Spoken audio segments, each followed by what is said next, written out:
வணக்கம் மக்களே! இந்த வீடியோல நம்ம சில பங்குகள் பற்றியான அப்டேட்ஸ் எல்லாம் பார்க்க போறோம். கூடவே சில இன்ட்ரஸ்டிங்கான ஒரு விஷயத்த பற்றியும் நம்ம டிஸ்கஸ் பண்ண போறோம். அது டெஃபினட்டா உங்களுக்கு ஒரு படிப்பினைய ஏற்படுத்தும் அப்படிங்கிற நம்பிக்கை எனக்கு இருக்கு. ஒன்னொன்னா நம்ம பார்ப்போம். ஃபர்ஸ்ட் இன்னைக்கு நம்ம மார்க்கெட்டோட பெர்ஃபார்மன்ஸ் எடுத்துக்கிட்டா, இப்போ வரைக்கும் நம்ம மார்க்கெட் ஒரு நெகட்டிவ் பெர்ஃபார்மன்ஸ போஸ்ட் பண்ணிட்டு இருக்கு. நிஃப்டி 50 ஒரு 130 பாயிண்ட்ஸும், பேங்க் நிஃப்டி ஒரு 320 பாயிண்ட்ஸ் வரைக்கான சரிவு டெலிவர் பண்ணிட்டு இருக்கு. ஸோ இன்னைக்கு ஓப்பன் ஆனதுலேருந்து நம்ம மார்க்கெட் பார்த்தீங்கன்னா இறங்கு முகமா தான் இருந்துட்டு இருக்கு. இன்னைக்கு எக்ஸ்பைரி டேவும் கூட மேபி இதுக்கப்புறம் ஏதாச்சும் ஒரு வாலட்டில் நம்ம மார்க்கெட்டில் ஏற்படுமாங்கிறத பொறுத்திருந்து வந்து பார்ப்போம். இன்றைக்கி பெருசாக பர்ஃபார்மன்ஸ் நம்ம மார்க்கெட்டில் இப்போ வரைக்கும் வந்து ஏற்படாமல் தான் இருக்குது. சரி, அடுத்தது அந்த இன்ட்ரெஸ்டிங்கான டாப்பிக்குள்ளே நம்ம முதலே வந்து ஓடிடலாம். ஸோ நம்ம இதுக்கு முன்னாடி டிஸ்கஸ் பண்ணோம். என்ன டிஸ்கஸ் பண்ணோம்? ஐடி நிறுவனங்களோட டவுன்ஃபால் அப்போ ஏஐயை பற்றி நம்ம தொடர்ந்து பார்த்திங்கன்னா பேசிக்கிட்டே தான் இருந்தோம். டெய்லி கூட நம்ம இதை பற்றியெல்லாம் பேசியிருக்கோம். ஏன்னா அந்த அளவுக்கான ஒரு இம்பேக்ட் பார்த்திங்கன்னா இந்த ஏஐனால் ஐடி நிறுவனங்கள் அண்டு பல நிறுவனங்களுக்கு பார்த்திங்கன்னா ஒரு பாதிப்பு ஏற்படுத்துச்சு. இப்படி பண்ணிடுவான், அப்படி பண்ணிடுவான் அப்படின்ட்டு கசகசன்னு பேசிகிட்டே இருந்தாங்க. ஸோ இப்போ நீங்கள் ஆனஸ்ட்டாக சொல்லுங்கள். ஸோ எங்கேயாச்சும் இந்த ஆந்த்ரோபிக்கோட அச்சுறுத்தல் இருக்கா அப்படிங்கிறத நீங்கள் போய் பார்த்தீங்களா? ஸோ ஏதாச்சும் உங்கள் கண்ணில் பட்டுதா? ஸோ கண்ணில் படாது. இதுதான் பார்த்தீங்கன்னா இவங்களுடைய டிசைனு. ஸோ நல்லா பார்த்தீங்கன்னா இந்த ஒரு வாய்ப்பு ஏதாச்சும் ஒரு ரீசனை சொல்லி போட்டு பொளந்து அதுக்கப்புறம் பார்த்தீங்கன்னா அதுலேருந்து ஸோ நல்ல ஒரு கெயினை பெரிய ஆட்கள் எல்லாமே டெஃபினட்டாக அடைஞ்சிருவாங்க. ஆனால் நம்மளை போல சின்ன முதலீட்டாளர்கள் எதை கண்டாலும் பயம். ஸோ நம்ம எப்போ பயப்படணுமோ அப்போ பயப்பட மாட்டோம். என்னைக்கு பயப்படாமல் நம்ம முடிவு எடுக்கணுமோ அந்த டைமில் பார்த்திங்கன்னா நம்ம ரொம்பவே ஒரு முடிவு எடுத்துக்குவோம். ஸோ இப்போ வெறும் இந்த ஐடி நிறுவனங்களை மட்டும் நம்ம பார்க்க போகிறதில்ல. ஸோ இந்த கிளாடு பார்த்திங்கன்னா, அதாவது ஆந்த்ரோபிக்கோட கிளாடு மைத்தாஸ் அப்படிங்கிற ஒன்று லான்ச் பண்ணாங்க.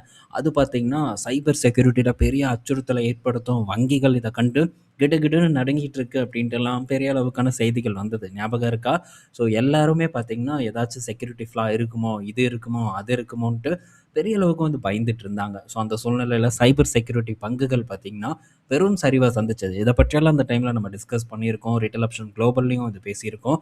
ஸோ இந்த சைபர் செக்யூரிட்டி பங்குகள் அந்த டைமில் பெரிய அளவுக்கான டவுன்ஃபாலை சந்திப்பதற்கான ரீசன் கிளாடோட மைத்தாஸ் அப்படிங்கிற ஒரு விஷயம்தான். ஸோ இது பார்த்திங்கன்னா கம்ப்ளீட்டாக ரீப்ளேஸ் பண்ணோம். ஸோ இதுதான் ஓவர் எக்ஸ்ட்ரீம் லெவலுக்கு வந்து ஓடிடுறாங்க.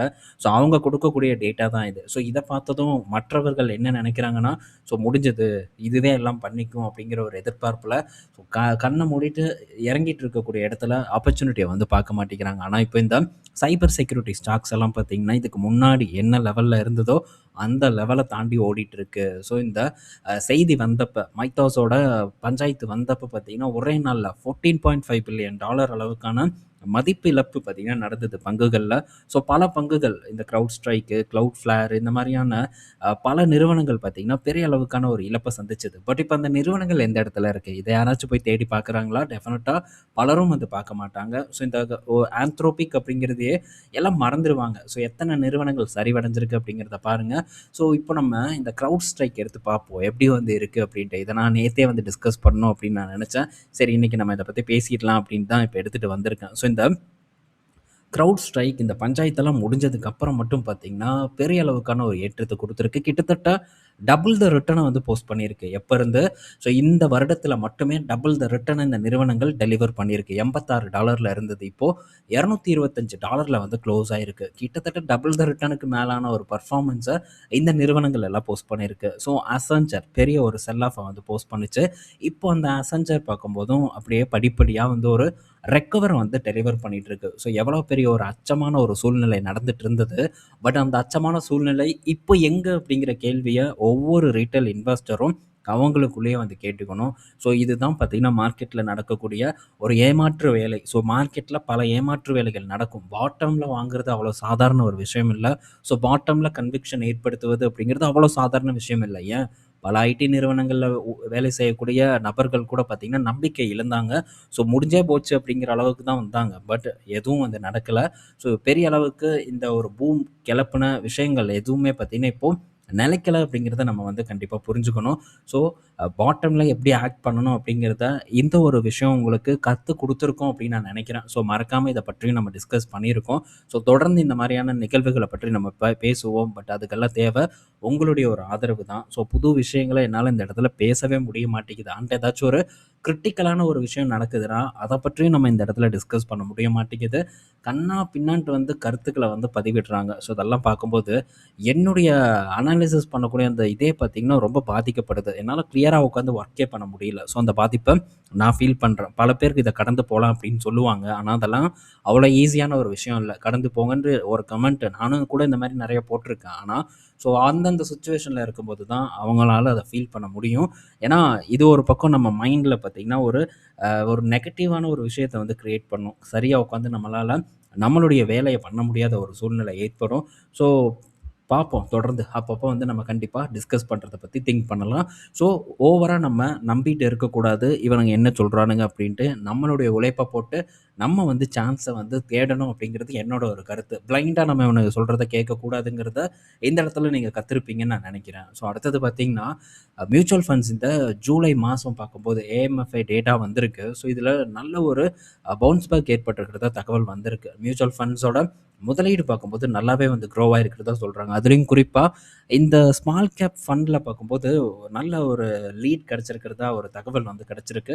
அதே மாரி டெட் ஃபண்ட்ல பார்க்கும்போதும் இன்ஃப்ளோ வந்து தொடர்ந்து இருக்கு. ஸோ டெட் ஃபண்ட் பொறுத்தவரைக்கும் இது சரியான நேரமான்னு கேட்டா, டெஃபினட்டா வந்து இல்ல. ஸோ இதுக்கு முன்னாடி நம்மளே பல ஃபண்ட்ஸ் லிக்விட் ஃபண்ட் போன்ற ஃபண்ட்ஸ்ல முதலீடு வந்து பண்ணியிருக்கோம். ஆனா இப்போ வந்து நம்ம மார்க்கெட்ல கொஞ்சம் ஆக்டிவா இருக்க வேண்டிய ஒரு நேரமா வந்து இருக்கு. ஸோ இந்த டைம்ல நம்ம இந்த debt fund and liquid fund போன்றவற்றுக்கு பெரிய முக்கியத்துவம் கொடுக்க வேண்டிய அவசியம் இல்ல. இன்கேஸ் சான்ஸ் கிடைக்கலன்னா, அப்பப்போ போட்டுக்கலாம். இல்ல வேண்டான்னா பேங்க் அக்கவுண்ட்ல கூட வச்சுக்கலாம். பட் நம்ம இந்த இடத்த பெருசா இப்போ வந்து கான்சன்ட்ரேட் பண்ணக்கூடாது. இப்போ நமக்கு அ ஃப பங்குகள் அண்டு நெறைய மியூச்சுவல் ஃபண்ட்ஸ் அடுத்த கட்ட வளர்ச்சிய குடுப்பதற்கு ரொம்பவே தயாரா இருக்கு. அப்படிப்பட்ட இடத்த நோக்கி நம்ம போணும்.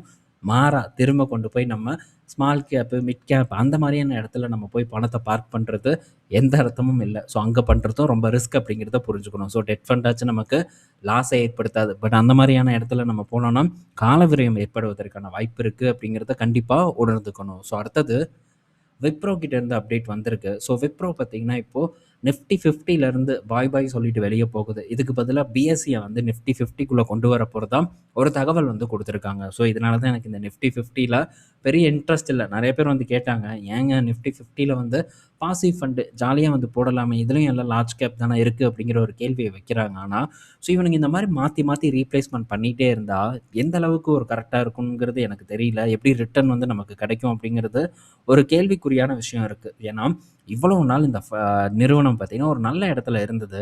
ஸோ, அப்ப இந்த ஃபண்ட்ல இருந்து இந்த பங்குல இருந்து வந்து எக்ஸிட் ஆயிருக்கலாம். ஆனா, ஸோ இந்த பங்கு எந்த இடத்துல இருக்குங்கிறத பாருங்க. நல்ல ஒரு பீக்ல இருந்து இப்போ வந்து சரிவடைஞ்சிருக்கு. நல்ல ஒரு பாட்டம்ல ட்ரேட் ஆயிட்டு இருக்கு. இப்படி ஒரு பாட்டம்ல இருக்கக்கூடிய சிச்சுவேஷன்ல நிஃப்டி 50ய விட்டு வெளியேத்துறாங்க. ஸோ, மாறா எந்த நிறுவனம் உள்ள வரப்போகுதுன்னு பார்த்தா பிஎஸ்சி. ஸோ, இந்த பிஎஸ்சி எங்க இருக்குன்னு பார்த்தா ஆல்மோஸ்ட் நல்ல ஒரு பீக்ல இருக்கு. ஆல்ரெடி பெரிய அளவுக்கான ஒரு ராலி இந்த நிறுவனத்தில நடந்திருக்கு. ஸோ, இப்போ ஒரு கரெக்ஷன் நடந்திருக்கு. ஆனா, இத வந்து உள்ள கொண்டு வந்திருக்காங்க. ஸோ, இது இன்னும் ஃபர்தரா எப்படி பெர்ஃபார்ம் பண்ணும்? இதோட தாக்கம் எப்படி இருக்குங்கிறதெல்லாம் லாங் டெர்ம்ல ரொம்பவே ஒரு கொஸ்டின் மார்க் இருக்கக்கூடிய ஒரு விஷயம் தான். இப்போ மேபி ஷார்ட் டெர்ம்ல 1 வருஷம் இல்ல 1 1/2 வருஷத்துல ஒரு ஏற்ற இறக்கம் இருக்கலாம். ஆனா, அதுக்கப்புறம் பெர்ஃபார்ம் பண்ணாம அகைன் ஒரு இறக்கத்த நோக்கி நகருது அப்படின்னா, கண்டிப்பா அது நமக்கு பேரிடியா இருக்கும். ரிட்டர்ன் பார்த்தீங்கன்னா பாதிக்கப்படுவதற்கான வாய்ப்பு இருக்கு. Zomato இருக்கு. இந்த மாரி நெறைய பங்குகள் இருக்கு. இதை இவனுங்க ரீப்ளேஸ்மென்ட் பண்ணி, ரீபேலன்ஸ் பண்ணி அது இதுன்னு பண்ணும்போது, ஸோ ரிட்டர்ன் பாதிக்கப்படும்னு நான் நெனைக்கிறேன். நெறைய பேர் ஏன் நீங்க லார்ஜ் கேப் ஃபண்ட்ல வந்து சிப் பண்றதுக்கு ஸ்டார்ட் பண்ணீங்கன்னு கேட்டாங்க. ஸோ இதுதான் வந்து ரீசன். நிஃப்டி 50ய எடுத்துட்டு லார்ஜ் கேப் ஃபண்ட் பக்கம் நான் போனதுக்கு. அடுத்தது ஸோ நேத்து நம்ம பார்த்தோம் டிசிஎஸ்ல வந்து எம்ப்ளாயர்ஸோட டேட்டா வந்து லீக் காணப்பட்டது அப்படின்ட்டு. இப்போ அத தொடர்ந்து எக்ஸெல் டெக்லயும் வந்து நடந்திருக்கு. ஸோ இன்னைக்கு டிசிஎஸ்லலாம் பெரிய ஒரு இம்பாக்ட் ஏற்படல. அதனால இது ஒரு பெரிய இம்பாக்ட் ஏற்படுத்தாது அப்படின்னு நம்ம எடுத்துக்கலாம். மற்றபடி கம்பெனி டீட்டெயில், கஸ்டமர் டீட்டெயில் எதுவும் லீக் ஆகல அப்படிங்கிற ஒரு தகவல் தான் நமக்கு இப்போ வரைக்கும் கிடைச்சிருக்கு. ஸோ இப்போ 2 நிறுவனத்தில நடந்துருச்சு.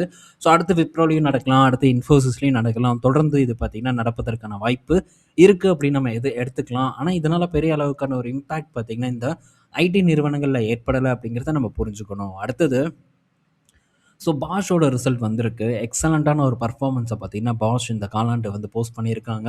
இயர் ஆன் இயர் கூட கம்பேர் பண்ணும்போது ப்ராஃபிட் குறைஞ்ச மாரி இருக்கலாம். ஆனா, ஸோ இவங்களுடைய பெர்ஃபார்மன்ஸ் அது ஒரு அதர் இன்கம் இருந்த காரணத்தினால தான் குறைஞ்சிருக்கே தவிர, மத்தபடி நல்ல ஒரு பெர்ஃபார்மன்ஸ பாஷ் டெலிவர் பண்ணியிருக்கு. ஸோ நல்ல ஒரு ஏற்றத்தையும் வந்து இந்த நிறுவனம் டெலிவர் பண்ணியிருக்கு.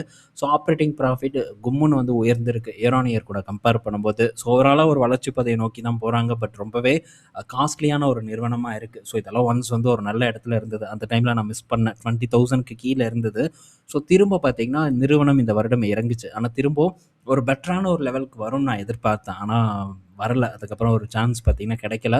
ஸோ மேபி ஃபியூச்சர்ல கிடைக்குதா அப்படிங்கிறத நம்ம வெயிட் பண்ணி பார்ப்போம். அடுத்தது ஸோ பிஎஸ்என்எல் கிட்டேருந்து ஒரு அப்டேட் வந்திருக்கு. இதுதான் பங்கு லிஸ்ட்டெல்லாம் ஆகலையே அப்புறம் எதுக்கு அப்படின்னு கேட்கலாம். ஆனால் பிஎஸ்என்எல் பொறுத்த வரைக்கும் இப்போ என்ன பண்ணுறாங்கன்னா, இன்னும் வந்து அவங்களுக்கு அடுத்த 5 வருஷத்துக்கு ஒரு 77,000 கோடி பணம் வேணும் அப்படிங்கிற மாதிரி ஒரு விஷயத்த வந்து சொல்லியிருக்காங்க. ஸோ இதனால் 4G சைட்டை வந்து அதிகப்படுத்துறதுக்கும் 5Gயில் வந்து அவங்க கால் எடுத்து வைப்பதற்கும் பணம் அதிகமாக தேவைப்படுது அப்படிங்கிற மாதிரி சில பிளான்ஸை வந்து கொடுத்துருக்காங்க. ஸோ இதனால என்ன பயன் அப்படின்னு பார்த்தா, இந்த டீல் எங்கே போகுது? ஸோ டிசிஎஸ்க்கு தான் வந்து போகுது. வேறு யாரும் வந்து அதெல்லாம் வாங்க போகிறதில்ல. ஸோ டிசிஎஸ்க்குன்னு எழுதப்படாத ஒரு விதி இருக்குது. அதனால் டிசிஎஸ்க்கு தான் அந்த டீல் போகும். ஸோ இது டிசிஎஸ்க்கு ஒரு நல்ல செய்தியாக இருக்கும். அண்ட் அந்த தேஜஸ் நெட்வொர்க் அதுக்கும் பார்க்கும்போது ஒரு பாசிட்டிவான ஒரு விஷயமா இருக்கும். ஆனால் உடனே கவர்மெண்ட் வந்து ஸ்பெண்ட் பண்ணுவாங்களாங்கிறத நம்ம பொறுத்திருந்து தான் வந்து பார்க்கணும். ஸோ அடுத்தது கேசி இன்டர்நேஷ்னலோட செய்தி வந்திருக்கு. ரிசல்ட் வந்தது. ரிசல்ட் பற்றி நான் ஆல்ரெடி மெம்பர்ஷிப்பில் டிஸ்கஸ் பண்ணியிருந்தேன். ஸோ இந்த கேஇசியோட பர்ஃபார்மன்ஸ் பார்க்கும்போது இந்த காலாண்டு டிக்ளைன் ஆயிருக்கு. ஸோ ஜூன் குவார்ட்டர் உங்களுக்கு சுமாராக தான் இருக்குது. பட் இந்த Q3 பெட்டராக இருக்கும் அப்படிங்கிற ஒரு எதிர்பார்ப்பு இருக்கு. அண்ட் அது போக ஸோ மிடில் ஈஸ்ட்டில் நடக்கக்கூடிய பஞ்சாயத்தும் இந்த நிறுவனத்தோட வளர்ச்சிக்கு ஒரு முட்டுக்கட்டையாக வந்து இருக்குது. ஆனால் ஸோ டொமஸ்டிக்கில் நடக்கக்கூடிய க்ரோத் அண்டு இவங்களுக்கு ஸோ வெளிநாட்டு சந்தைகள் ஆஃப்ரிக்கா, அமெரிக்கா, ஆஸ்திரேலியா போன்ற இடத்துல ஒரு நல்ல ஒரு வரவேற்பு கிடைச்சிட்ருக்கு. நல்ல ஒரு கான்ட்ராக்ட்ஸ் பார்த்திங்கன்னா தொடர்ந்து இந்த ரீஜனில் இவங்க வின் பண்ணிகிட்டு இருக்காங்க. ஸோ லொக்கேஷன் அப்படின்னு பார்க்கும்போது வெல் டைவர்சிஃபைடாக இருக்குது. இன்னும் வந்து நம்ம ஊரில் டிரான்ஸ்மிஷன் ப்ராஜெக்ட் பெரிய அளவுக்கு பூம் ஆகலை. பட் பூம் ஆகும் அப்படிங்கிற எதிர்பார்ப்பு இருக்குது. ஸோ இதெல்லாம் சேர்ந்து நிறுவனத்துக்கு ஒரு பெனிஃபிட்டை ஏற்படுத்தும் அப்படிங்கிற ஒரு நம்பிக்கை எனக்கு இருக்குது. கிட்டத்தட்ட ரூ. 1240 இருந்தது. இன்றைக்கி வெறும் ரூ. 450 வந்து ட்ரேட் ஆகிட்டு இருக்கு கேஇசி இன்டர்நேஷ்னல். அண்டு இந்த நிறுவனத்தை பற்றி நான் கிட்டத்தட்ட 2 ஆர்டிக்கல் போட்டிருக்கேன். அண்ட் ஒரு வீடியோவாகவும் ரேட்டல் ஆப்ஷன் குளோபலில் எக்ஸ்பிளைன் பண்ணியிருக்கேன். இன்னும் இந்த வீடியோ இருக்குன்னு நான் நினைக்கிறேன் ரேட்டல் ஆப்ஷன் குளோபலில். ஸோ ஃபர்தர் ஏதாச்சும் ஒரு கிளாரிஃபிகேஷன் தேவைப்பட்டதுன்னா நீங்கள் கண்டிப்பாக போய் அதை வாட்ச் பண்ணி பார்க்கலாம். உங்களுக்கு ஒரு ஐடியா டெஃபினட்டாக வந்து கிடைக்கும். ஸோ 73 கோடி இந்த காலாண்டில் ப்ராஃபிட்டாக போஸ்ட் பண்ணியிருக்காங்க. இது இயர் ஆன் இயர் கூட கம்பேர் பண்ணும்போது டிக்ளைன் தான் ஆயிருக்கு. ஸோ இந்த வாட்டர் ப்ராஜெக்ட்டும் பார்க்கும்போது ரொம்ப டிலே ஆகிட்டு இருக்கு. ஸோ இதை காரணமாகவும் எங்களுடைய பர்ஃபார்மன்ஸ் கொஞ்சம் சுமாராக இருக்குன்ட்டும் நிறுவனத்தோட தலைவர் பார்த்திங்கன்னா தெரியப்படுத்தியிருக்காங்க.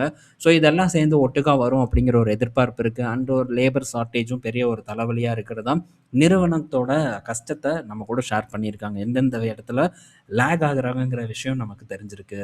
ஸோ டீப்பாக தெரிஞ்சுக்கணும் அப்படின்னு நீங்கள் நினச்சிங்கன்னா போய் ஆர்டிக்கலை படிங்க. அண்டு ஸோ இதை பற்றி வந்து நம்ம அங்கேயும் போட்டிருக்கோம் ரேட்டல் ஆப்ஷன் குளோபலில். செக் பண்ண பார்க்கும்போது உங்களுக்கு ஒரு ஐடியா கிடைக்கும். அடுத்தது ஜைடஸ் கிட்டேருந்து ஒரு அப்டேட்டு. ஜைடஸ் பார்த்தீங்கன்னா ஸோ அடுத்த கட்ட வளர்ச்சிக்காக சில பிஸ்னஸை வந்து சொல்கிறாங்க. ஸோ இது ஒன்றும் புதுசு கிடையாது. இவங்களும் என்ன சொல்கிறாங்க, சிடிஎம்ஓ பிஸ்னஸை நாங்கள் வந்து கான்சன்ட்ரேட் பண்ண போகிறோம் அப்படின்ட்டு ஜைடஸ் லைஃப் சயின்ஸும் நம்மக்கிட்ட இப்போ தெரியப்படுத்தியிருக்காங்க. ஸோ இதுக்கு முன்னாடி இந்த கிளாண்ட் ஃபார்மா சொன்னாங்க. அண்ட் இன்னும் சில நிறுவனங்களும் சொல்லியிருக்காங்க. அந்த வரிசையில் ஜைடஸும் வந்து வந்திருக்கு. அது போக அமெரிக்காவில் ஒரு பெரிய ஒரு ஆப்பர்ச்சுனிட்டியும் எக்ஸ்பெக்ட் பண்ணுறாங்க. ஒரு 200லேருந்து $250 மில்லியன் வரைக்கான ரெவன்யூ ஜென்ரேட் பண்ணக்கூடிய ஒரு ட்ரக்கை லான்ச் பண்ணுறாங்க. ஸோ இதுவும் பார்த்திங்கன்னா ஜைடஸை பொறுத்த வரைக்கும் ஒரு நல்ல பாசிட்டிவான ஒரு நியூஸாக இருக்க போகுது. ஒரு நல்ல இன்கம் வந்து நம்ம எக்ஸ்பெக்ட் பண்ணலாம்னு நான் நினைக்கிறேன். ஸோ இன்னும் ஜைடஸோட ரிசல்ட் வரல அப்படின்னு தான் நினைக்கிறேன். வந்ததுன்னா கண்டிப்பாக இதை பற்றி நம்ம டிஸ்கஸ் பண்ணுவோம். ஸோ இதெல்லாம் ஒரு ஒர்த்தான ஒரு ஸ்டாக். ஒரு டைமில் ரொம்ப ரொம்ப வந்து ஒரு பெரிய சரிவை சந்திச்சு கிட்டத்தட்ட ஒரு 60% வரைக்கான ஒரு சரிவு 22 டைமில் வந்து இந்த ஜைடஸில் ஏற்பட்டிருந்தது. அப்போ இதை பற்றி நம்ம டிஸ்கஸ் பண்ணோம். ஸோ நான் இந்த சேனலில் ஸ்டார்ட் பண்ணதுக்கப்புறம் டிஸ்கஸ் பண்ண 2வது நிறுவனமே இந்த ஜைடஸ் தான். ஸோ இந்த ஜைடஸ் பற்றி அப்போல்லாம் பலருக்கும் பெரிய அளவுக்கான புரிதல் இல்லாமல் இருந்தது. ஆனால் இப்போ இந்த ஜைடஸ் பார்க்கும்போது ஒரு அருமையான ஒரு இடத்துல நின்று ட்ரேட் ஆகிட்டு இருக்கு. பட் என்னை பொறுத்த வரைக்கும் ஃபார்மாவில் இன்னும் பல விஷயங்கள் வந்து இருக்குது. ஸோ அதனால் இந்த லெவலெல்லாம் எப்போவுமே நல்லா இருக்கும் அப்படின்ட்டுலாம் 1-2 கான்செப்ட் எனக்கு இந்த இடத்துல சூட் ஆகலை. ஸோ ரொம்ப நாள் நமக்கு சான்ஸ் கொடுத்தது இந்த ஜைடஸ் ஒரு டைமில். திரும்ப அந்த மாதிரியான ஒரு வாய்ப்பு நமக்கு இந்த இடத்துல ஏற்படும் நான் நினைக்கிறேன். ஸோ பெரும் சரிவு பார்த்திங்கன்னா இதில் ஏற்பட்டது. எதிர்பாராத விதமாக ஒரு சரிவு ஏற்பட்டது. இதில் மட்டும் இல்லை, பல ஃபார்மா கம்பெனிஸ்லாம் அந்த டைம் ஏற்பட்டது. ஸோ அந்த காலம் இன்னும் வெகு தொலைவில் இல்ல அப்படின்னு நான் எக்ஸ்பெக்ட் பண்றேன். ஸோ பொறுத்திருந்து பார்ப்போம் என்ன நடக்குதுன்ட்டு.